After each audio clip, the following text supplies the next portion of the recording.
Welcome to A Day Away, where we chat about the planning, building, and funding of South Georgian Bay's Hospital of Tomorrow.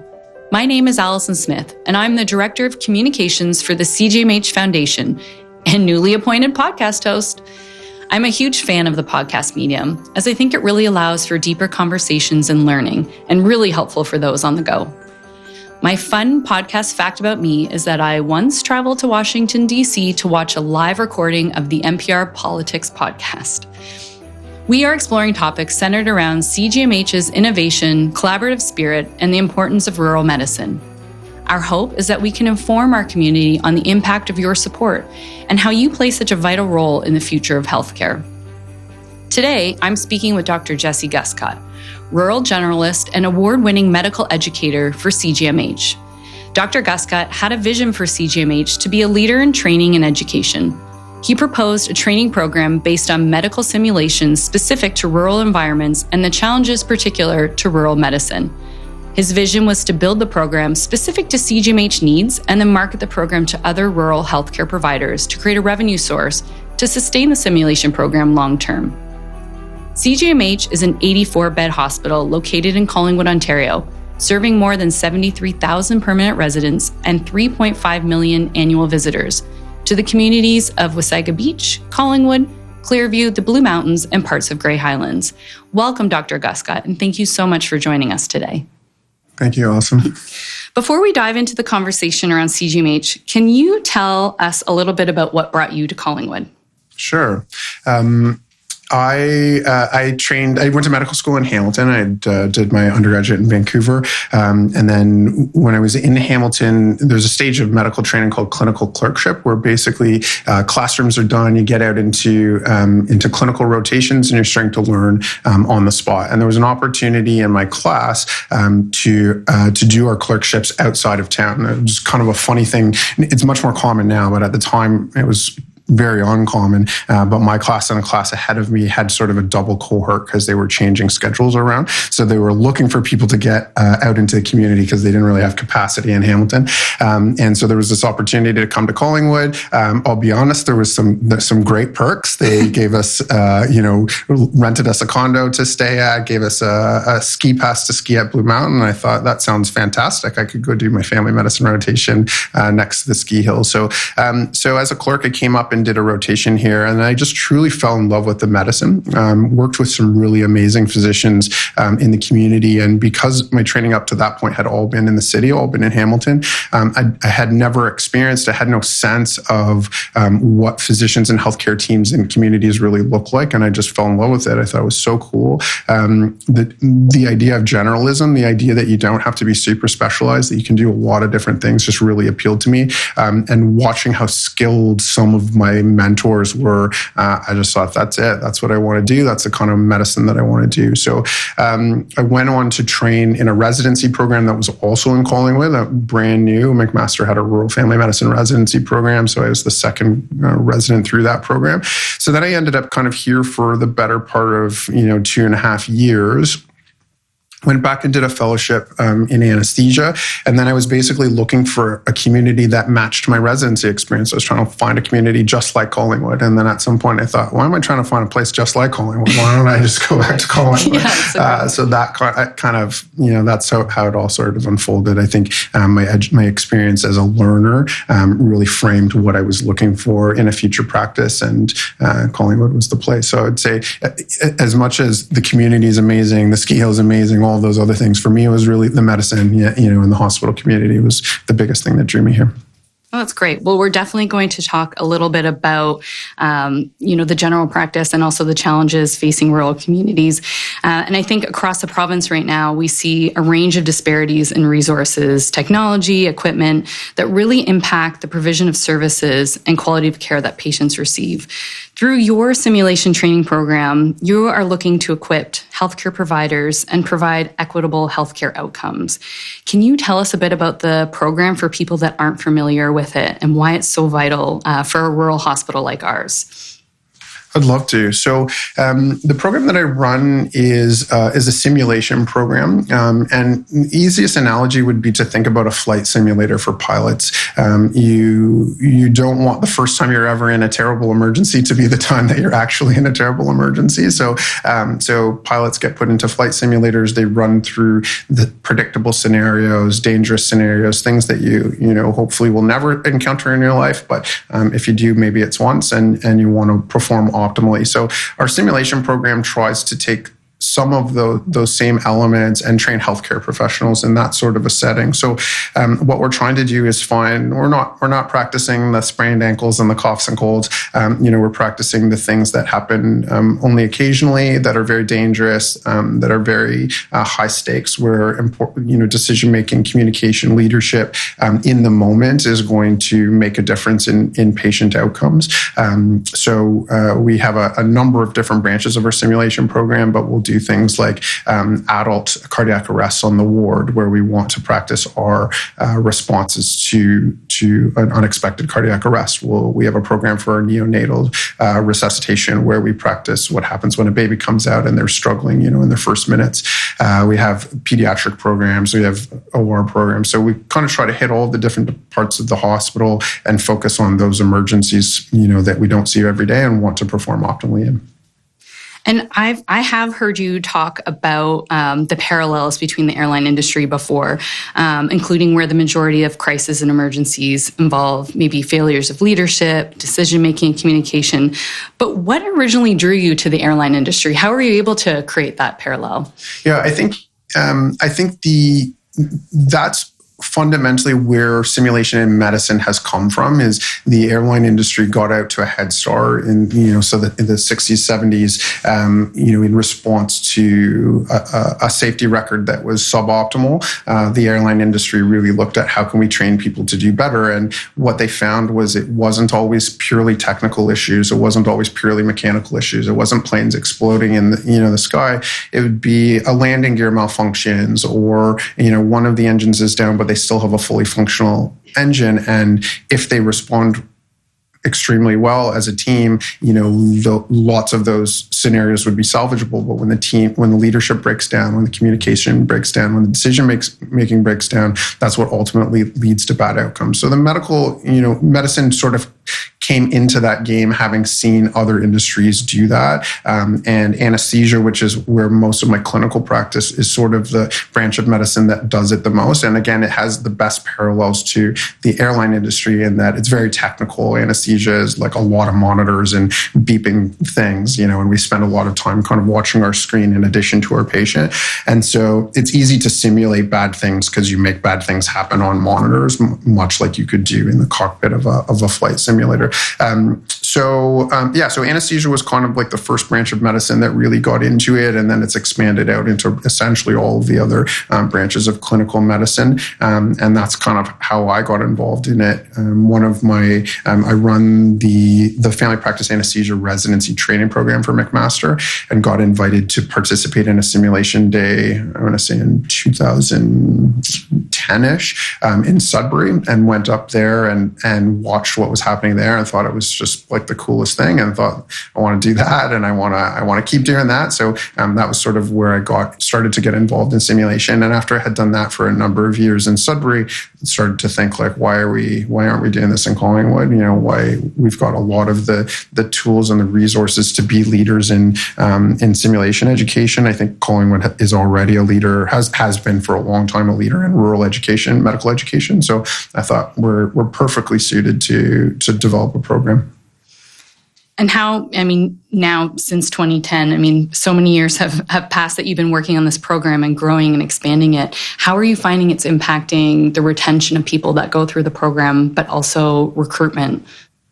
Yeah, I can think of some really like concrete examples. I think, the narrative that I get told all the time is, these sessions make me feel more comfortable. These sessions make me feel safer, make me feel like I know what I'm doing, make me feel more confident. And I think that's such a huge part of retention in smaller communities. When we when we're in smaller communities, we don't have the luxury of calling the subspecialists, for a lot of things that in the city that would typically happen. So we ask more of our generalists. We ask our nurses, to look after more clinical scenarios than they might have to in the city. We ask our family physicians, to resuscitate newborns where, in the city, that would be a pediatrician that does that. So if we're going to ask more of our staff, of our faculty, we have to provide them the tools to be able to do that. So the narrative that I get told is, come out of a 1 hour, little refresher on neonatal simulation, people will thank our team and tell us how much that makes, how much more confident that makes them feel.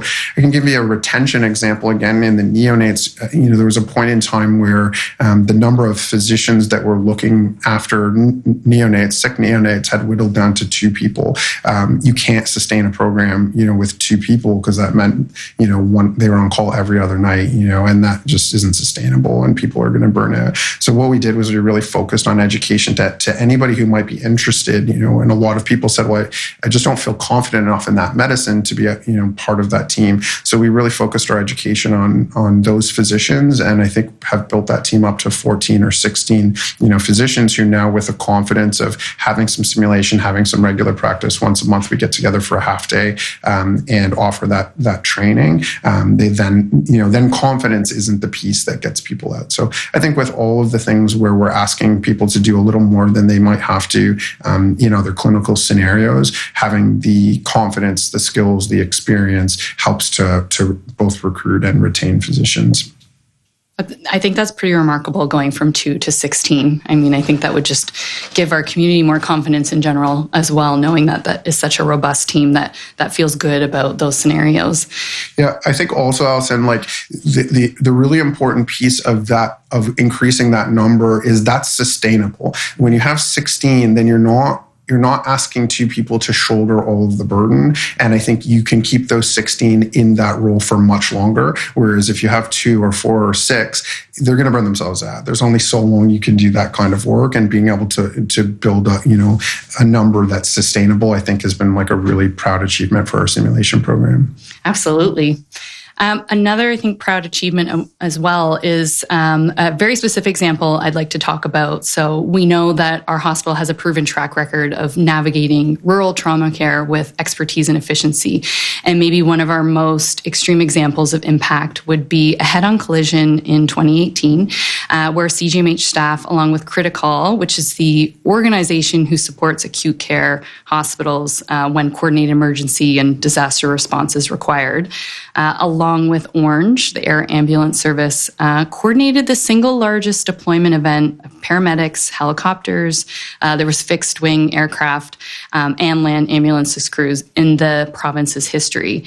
Can you tell us a bit about that day and how simulation training really plays such a vital role in such an extreme situation like that? Yeah, I'll never forget that day.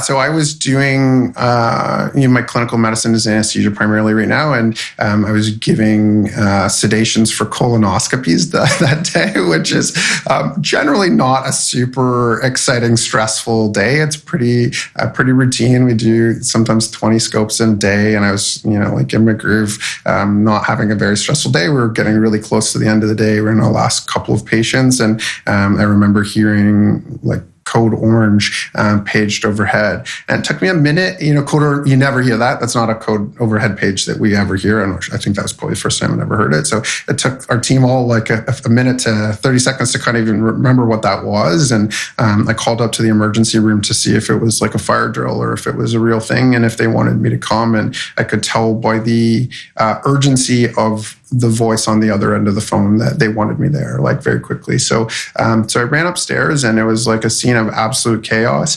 There were over 100 people in that department for sure. There were ambulance and police and firefighters.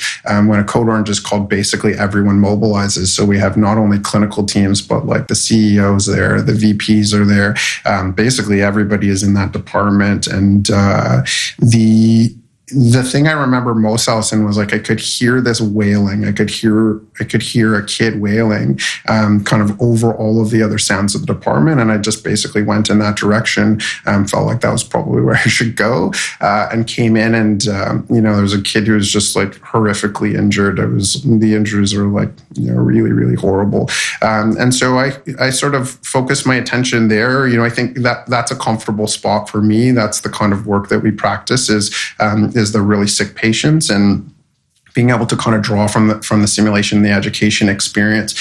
Once you can kind of get settled and get into your, start to feel like this is a thing, that's the best part. That's when it starts to feel a little more comfortable, that the kind of the chaos of the noise and the people, that's disorienting. And so I think once I was able to kind of get into a room with a patient, get stock of my team. That was a really big piece too, is these were not familiar, because we had called everybody in, physicians were literally coming from the ski hill, coming from their offices. They weren't familiar teams. It wasn't like you look to your right and you're like, oh, that's the person that I normally would do this with. I think I was resuscitating this child with like a family physician. There was obstetricians in the department. Basically everyone was there to help. So my simulation training and work, a lot of that is around, taking stock of your resources and getting the most out of your resources. Everybody has something to offer. Everybody has a skill set. And so just kind of looking around the room and figuring out what the skill sets of the people that were in the room, I would say that was probably the biggest application of the simulation training that I have and the simulation experience that I have. So, so we were able to kind of rally, and that child sort of needed a breathing tube, they had some really horrific fractures that needed to be pulled out to length, needed to be transferred, to sick kids. We suspected they had a serious head injury. So, so got all of that organized for that child. And then there were so many patients that you basically just went down the line. So once that child was kind of packaged and in a reasonable position to get transferred out, I left them in the care of one of the family physicians, and then moved on to the next one who needed a breathing tube. And I can't remember the numbers off the top of my head, but I want to say 6 or 8, people ended up intubated. I think we transferred out about 10. The crazy part is the kids all went to Sick Kids, and Sick Kids, which is the biggest pediatric hospital in the country, obviously, and one of the biggest in North America. They had a code orange, so they called a code orange for the kids that came to our department. So we feel like we're overwhelmed, with this stuff, but Toronto was overwhelmed, and they were taking just the pediatric patients. We had adult patients as well. So it was a really proud moment. I think our hospital did really well. I got some really amazing feedback, through some professional contacts from one of the anesthesiologists who happened to be on call at Sick Kids, who fed back to me that, when those kids got there, everyone was so impressed with how they were packaged. And it was one of my former residents actually texted me and said like it was a little anticlimactic because they were all geared up to have to do all of these things, and the kids showed up, just as well packaged as they could be. So that's a long story.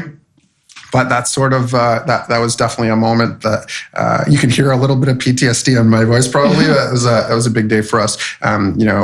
Upsetting, hard to see these kids, struggling, but a proud moment for our hospital and our organization in how we rallied and responded to that.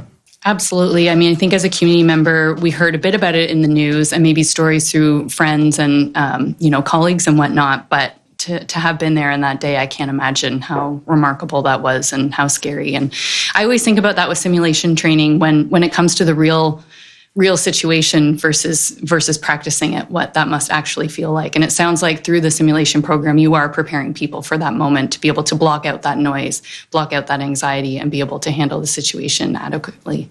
Yeah, I think that's a big piece of, we talk about fidelity or realism in simulation. So why do we go to all these efforts to make things feel so real? And I just want to segue for 1 second, Alison, to just acknowledge that I'm here talking on behalf of the simulation team, but I am a mere, small piece of what is really an incredible team. So none of this happens just for me, and it all could probably happen without me. But we have an amazing team, and that team, one of the things we really focus on is trying to create realism. And so what that means is we might have scenarios scenarios.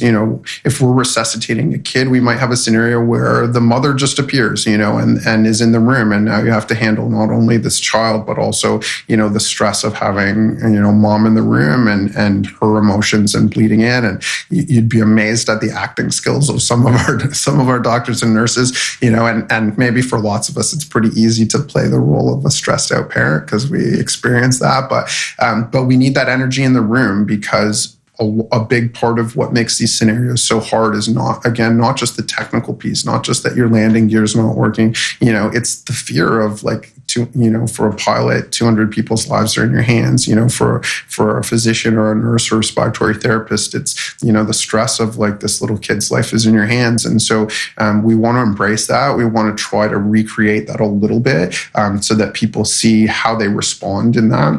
One of the things I challenge the participants to do is to pay attention to those feelings and to pay attention to what how their brains respond when they're feeling stressed, when they're feeling emotional stress or psychological stress, because that's all part of it. And we have to learn to manage that. And we can't just make that go away. You can't snap your fingers and say, oh, just don't be stressed when these bad things happen. I think practicing it inoculates you a little bit to that stress, makes your heart rate go up a little less when, the next time you see it, but it's still going to go up. Your brain's still going to shrink. You're still going to feel these feelings. And simulation training is a lot about preparing yourself for that response, your own response, rather than just the things that are happening around you. The other big story, COVID. In spring 2020, before CGMH even received the first COVID positive patient, you knew that our doctors and clinical teams would need to be prepared for these worst case scenarios that COVID would bring. Can you tell me a bit about how your teams developed and practiced simulation exercises to really treat those most vulnerable patients? Yeah, you're hitting at all my traumas. I know, I'm sorry. I'm sorry. No, that's okay. I'm just kidding. Yeah, 2020 was an awful time for healthcare practitioners, for healthcare teams. It was we're just recovering. Yeah, I think we like to not think about it for the most part, but it was a really tough time. So we knew bad things were happening. We knew bad things were happening in China and Italy, and we were getting wind of serious impacts on big populations. And also what was novel in that for us was healthcare practitioners were getting really sick and healthcare practitioners were dying. And particularly in the stories coming out of Italy, there was a lot of the people who were caring for COVID patients were getting sick and dying. So it was a very stressful, time for an educator, because I really felt the weight of that responsibility of we need to get this right. We need to figure out how to do this really well. And I felt like the teams were depending on my simulation team, on me, on educators to tell them, here's the safest way to do these things. Here's how to protect yourself. So what we ended up simulating a lot of was putting breathing tubes in, which is called intubation. And that's how if you're getting on a life support system on a ventilator, you need a breathing tube, as basically the conduit for that ventilator. So when patients' lungs are failing with really bad COVID, we need to prepare to do that. And there was the thought at that time that was the most vulnerable time for healthcare practitioners because there's lots of germs in the air and you're getting your face kind of right in the patient's face to put this breathing tube in. So we focused a lot of our education attention then to what's the safest way to get that breathing tube in, what's the sequence of events that's the safest, how do you do all of that in personal protective equipment that's very unfamiliar. Usually when I'm intubating in the operating room, I've got my cloth hat and and a mask on, and that's and my scrubs, and that's about it. And here we were getting donned in hazmat suits, trying to figure out what the safest suit was and what the safest mask was. All of it was super hot and super sweaty. How do you intubate when you kind of can't see because you're sweating into your goggles? And so that's kind of the work that we did, was we tried to figure out what the safest equipment would be. And we really hammered it down to I'm going to put my hand here and you're going to pass me this piece of equipment, into my left hand, and tried to do all of those things to make it really seamless. I think that helped to address the uncertainty of what was coming, to make sure that the first time we were intubating someone wasn't really the first time we were intubating someone. We had done that dozens of times on the mannequin in a controlled fashion. And I think that allowed us to have something to draw on, which I think ended up being really helpful. Well, I can say on behalf of our donors and patients, I know we were so grateful for you and the rest of the team during that time and every day since then and everything that you have been through. So let's switch gears and talk about something that maybe feels a bit more positive and exciting and probably a little bit hopeful, and that's the new hospital. I think you and your team have accomplished so much despite the challenges of this aging and cramped facility. But can you tell us a bit about the new simulation lab and how it will be equipped in the new hospital and really the impact that it will have on care in our community? That's way more fun to talk. Exactly. Yeah, our simulation program right now, you know the space, Alison, we work out of what is essentially an oversized closet. Mm-hmm.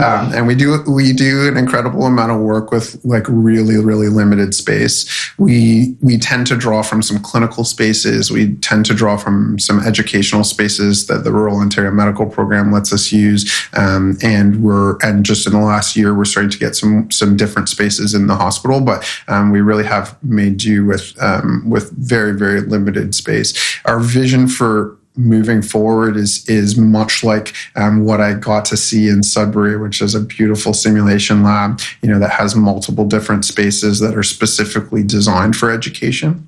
Right now, our space is an old operating room that was then an endoscopy suite, then was a storage room, and is now a simulation room. And thinking about building a room from scratch whose primary function is education just allows you to do some really interesting things.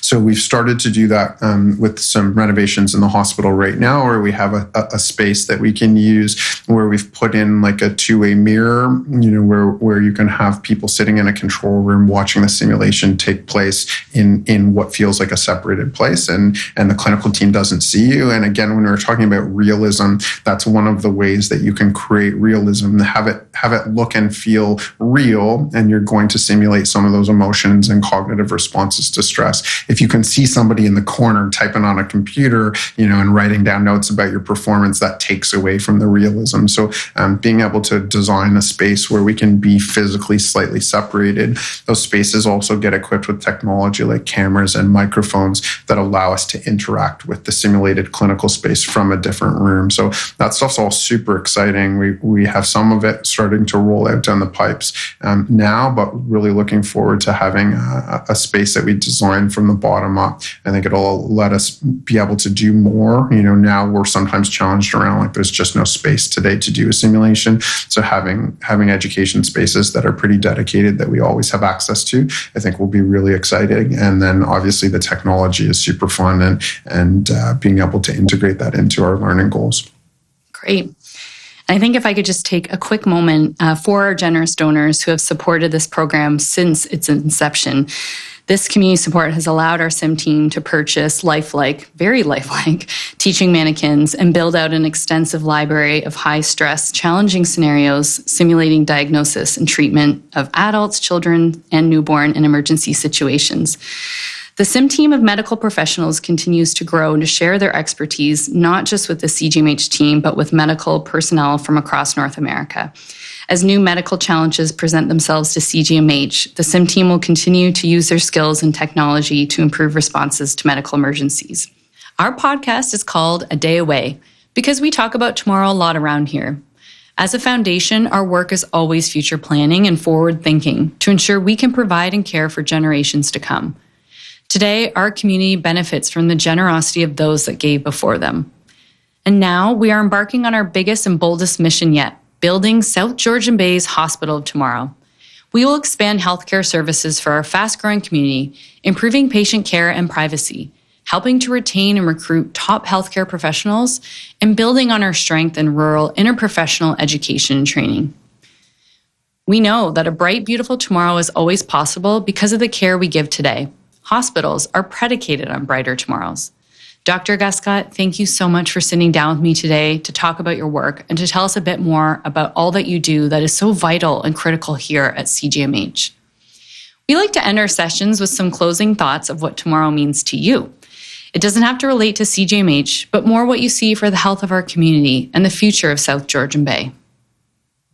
Yeah, I think we're very well positioned. I think you've heard me say before, I think we punch above our weight class, is a boxing analogy. But I think there's a lot of great things to be really proud about our community. I think we have incredible healthcare teams. I think we have an incredible physician group. I think our leadership is excellent, and I think we're continuing to grow on those. So I think for communities our size, the simulation program is just one of the examples of a thing that just doesn't happen in other communities of this size. And I'm just proud to be, one little piece of what is an amazing healthcare community. So your program has really benefited from the overwhelming generosity of our donors. Can you tell us a little bit about how they've really impacted your program? I would love to, Alison. Our program has been so fortunate to get some really visionary support from donors. We have, our equipment is very expensive. So a standard simulation mannequin runs around $100,000.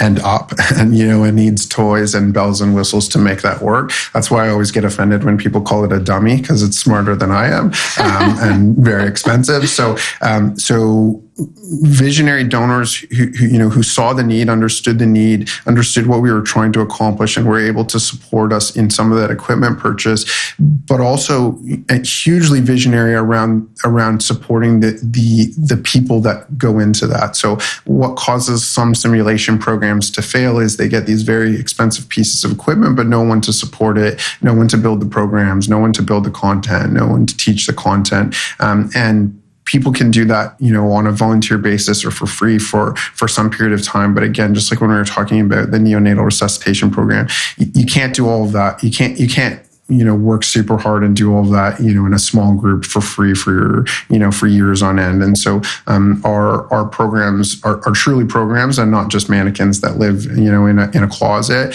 And we've been, supported to develop the programs, to develop the content, to keep teaching, the sessions on a weekly and monthly basis. And I can't say enough about how fortunate I feel to have donors that have been able to recognize the value of our program and let us build and let us expand and let us find ways to also generate some of our own funds to put back into the program. So it's been really wonderful. I'm so thankful. Okay. I want to talk about the word rural. It's an interesting one, and I think one we talk about so much here. And I think what I find interesting is when I think of South Georgian Bay, it doesn't seem to fall into any of the category. It's so unique, so different. I think we all feel so fortunate to live here. But when we talk about rural medicine, it's actually really quite fascinating and what that can mean. Can you tell me about what your definition of rural is and how it pertains to healthcare here in our community? Yeah, it's an interesting thing that I don't think about that often unless someone draws my attention to it. And in particular, Alison, I think some people are slighted by the idea of being rural, like it's an insult or a demeaning term about your community. But for me, and particularly around medicine, it's actually like a badge of honor. Rural healthcare teams. For me, I'm super proud to be part of that. What it really means is a resource limited setting. So if you are in downtown Toronto, there is an interventional cardiologist, within arm's length, within a baseball throw away. There's a pediatrician, just down the block. There is a subspecialist pediatrician who helps the pediatrician on something that's really complicated. We don't have any of those things. And so when we're talking about rural or resource limitations, all we're really saying is we don't have access to everything, and we build systems and we build processes that accommodate for the fact that we don't have all of those things. So if you're in a hospital that has lots of pediatricians, then pediatricians form your neonatal response team. We don't have that here. So we build a different team that involves people who are specifically trained around that's background is family medicine, that's background is obstetrical nursing instead of pediatrics, and we build our own team. I'm super proud of that. I think that's super exciting and super fun. And I know how good the people who do those jobs are. So when I say rural or when I'm talking about being resource limited, there's no piece of that that's like a slight or an insult.